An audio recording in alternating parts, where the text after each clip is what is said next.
We've spoken a lot about thrash metal today, and especially about the big four.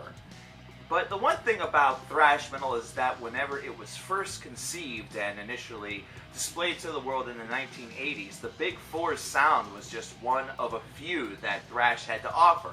One side also was able to enforce a lot of occult principles, some lower standard recording, and riffs for days. If you thought that what you experienced off of, the Big Four's initial albums were riff heavy, some of these other bands that are a little bit lesser known really were able to deliver some fantastic work. We're talking the early days of Destruction, Sodom, or Onslaught. But the Destroyer 666, which is a band that originated out of Australia but now makes its home in Europe, is a group that's able to blend that occult and blend extreme metal alongside of that old school thrash metal aesthetic. And their brand new album for 2016, Wildfire, was released back in February. It's something that I unfortunately didn't review, but thanks to a fan, I am now making good on that promise. So, what do you get whenever you listen to a Destroyer 666 album? What does Wildfire deliver in its 9 tracks that span not even 40 minutes?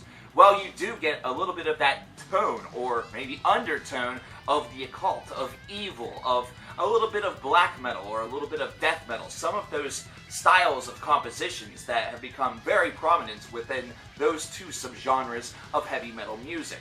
But you get it with a thrash exterior, something that really has a primary focus on blistering pace, not to mention frantic soloing that will make your head spin. These 9 tracks really exhibit this very well, and from the opening moments of Traitor, which is only 3 minutes and 37 seconds in length, you immediately understand what it is that you're dealing with. Those gruffer, savage vocals that you get over top of this blistering madness that just surrounds you and encircles you. You might wonder where the black metal kind of is, but it's sort of in that tone. It's inebriated within that structure. It's almost like thrash metal got drunk at a, coven or something like that, and all of a sudden stood in the middle of a summoning circle and was made stronger based around the presence and the inclusion of black and death and extreme metal. Going into Live and Burn, this is where we start to get into some even higher material whenever it comes to the overall presence and overall representation.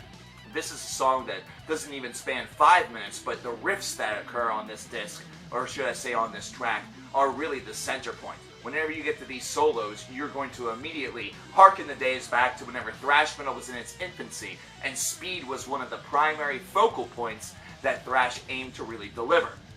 These days, whenever we get material from the Big Four, or even from some of the better known names that are outside of that department, we really are always a little bit transfixed by the speed. It's something that even if the solos or the riffs themselves are not necessarily mind-blowing or groundbreaking as some of the initial tracks that we heard from the 1980s are, it still gives us a little sense of awe considering just how quick that these are being pumped out and thrust into our ears.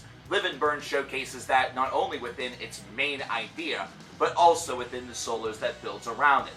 Now, whenever you get into the middle portion of this album, Hounds at Your Back and Hymns to Dionysus, we have 2 tracks that nearly span the 6-minute mark, and it showcases Destroyer 666's ability to also maintain pace. And whenever you continue onward, there's one track that's even longer than that, which is the final track, Tanmon Shrud, which is nearly 7 minutes in length, and also showcases their ability to command, dictate, and also use every single moment of that 7 minutes very, very well. Die You Fucking Pig, which is the second to last track, originally, whenever you just look at that, you imagine it's going to have something to do with perhaps the police or some sort of statement about what's been going on in the world over the past, say, 24 to 36 months. But instead, this is one that appears to be more geared toward religion, or in this case, anti-religion, especially whenever you consider some of the lyricism speaking directly toward pedophiles, which they are, of course, alluding to the priesthood. This is a song that has probably the most raw power of it as opposed to the remainder of the album, even if it's not the one that's necessarily the best track. I would probably give that to either Live and Burn, or perhaps even to Wildfire, the title track itself, which has a strong positioning and a very, just really well-accomplished composition to really back it up. There's not much that's really wrong with this disc. That's the one thing about it that I really enjoy. It's almost like a hidden gem was passed over early on in the year when perhaps other things were sort of in the way. This is an album that certainly demands the attention and the exploration of the thrash metal and the extreme metal practitioner, ones that really enjoy the combination of those two aspects. Either that, or those that believe that it really can't happen. This certainly proves that it indeed can. If there's anything that's really sort of bothersome about this, is that once you do get to some of the latter tracks on this disc, some of the tropes or some of the real skills that this band possesses start to become a tad predictable. But you know what? Even within that, they're still able to boost up enough variety in order to keep things fresh. And to have that 7-minute track as the finale, to have the longest track be your final impression, and delivering with that certainly offers a lot of love and benefits. It's something that gives your listeners something positive to take away from the disc right whenever it's about to end, and it makes the whole entire experience feel just a little bit more complete. Overall, even though this is a backlog disc, I still feel inclined to give it a rating, considering it's one that was released right here in this calendar year of 2016, which is still what we're talking about before we get to the top 50 or 100 list. Maybe you should leave in the comments below what you think that it should be. But this is an 86 out of 100. Really strong album from a group that I think is under a lot of people's radars. Those who know this band shout their praises to the high heavens and hope that they're able to really reach a lot of people. But I'm here to tell you that this is a band that does deserve your exploration. If you've been tentative or fearful, definitely set your mind at ease and give Wildfire by Destroyer 666 a listen. I have a strong feeling that you will not be disappointed. And considering we've been talking about thrash metal so much this week, it's definitely an album that feels like it fits the bill and I guess fits the theme. I guess this is Thrash Week or something, or at least it's been the Thrash, 4-day forecast or something. I don't know. If you have a name for it, toss that in the comments below as well.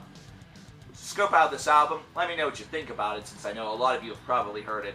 My name is coverkillernation. Thanks again for the submission, but this is why I usually don't handle a lot of requests, because I'm really, really bad at getting to them just like that. Take care. Hey guys, thanks for watching. If you want to see other album reviews from 2016, scope out the playlist to your left. The playlist to your right is going to show you the 5 Reasons series, which tells you why people hate bands. Why would they do that? That seems really dumb, but scope it out anyway. That's pretty funny, including the comments. You can also subscribe and check out my Patreon. My name's coverkillernation. Have an excellent day.